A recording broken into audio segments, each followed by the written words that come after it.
So production fermenter will be very large in bulk industries, but in laboratory we are using this normal bioreactor.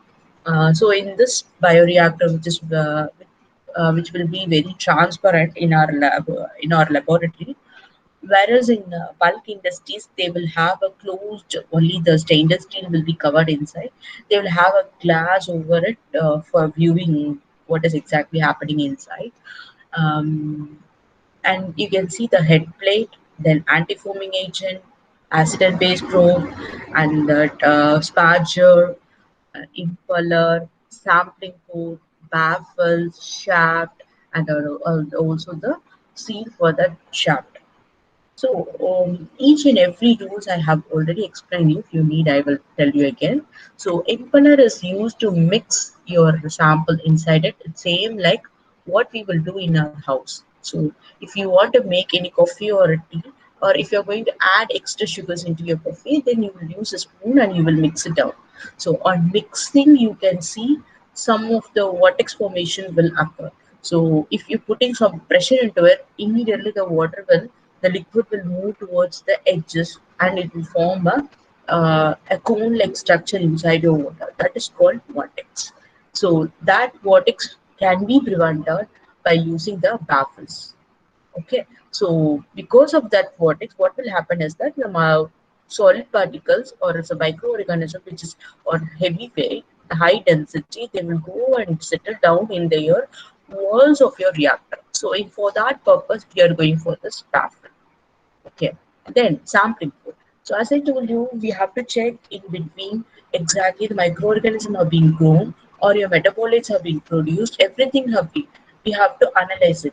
For that, we are going for the sampling code. That sampling code should reaches your solution. So you have to always, whenever using this 2.5 liters of bioreactor, or whatever may be the size, you have to at least fill three-fourths of your reactor. That is more important.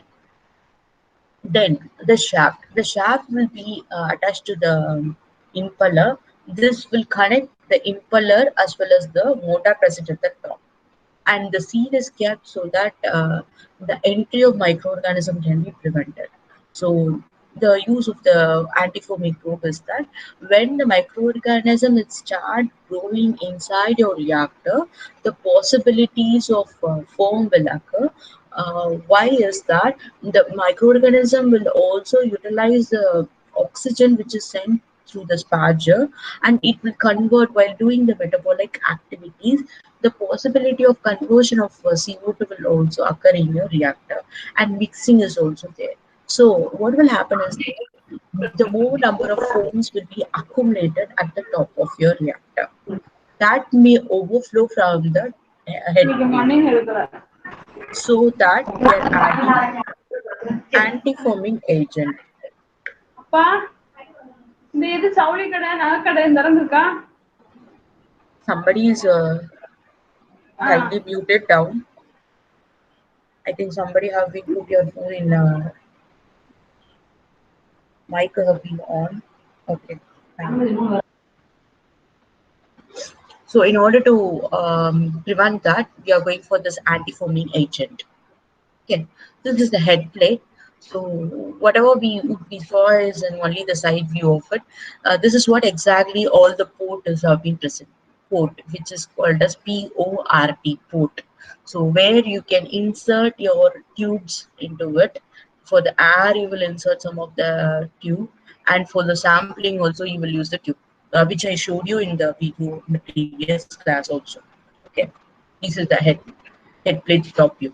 So these are the bottles along with the tubes, which is going to be attached. Either you can say NaCl and also the acid have been kept inside the bottle. Same will be followed for also the anti-foaming agent, acid base. Everything will be like this only. They will attach it along with a pump so that it can pump inside your reactor whenever it is required.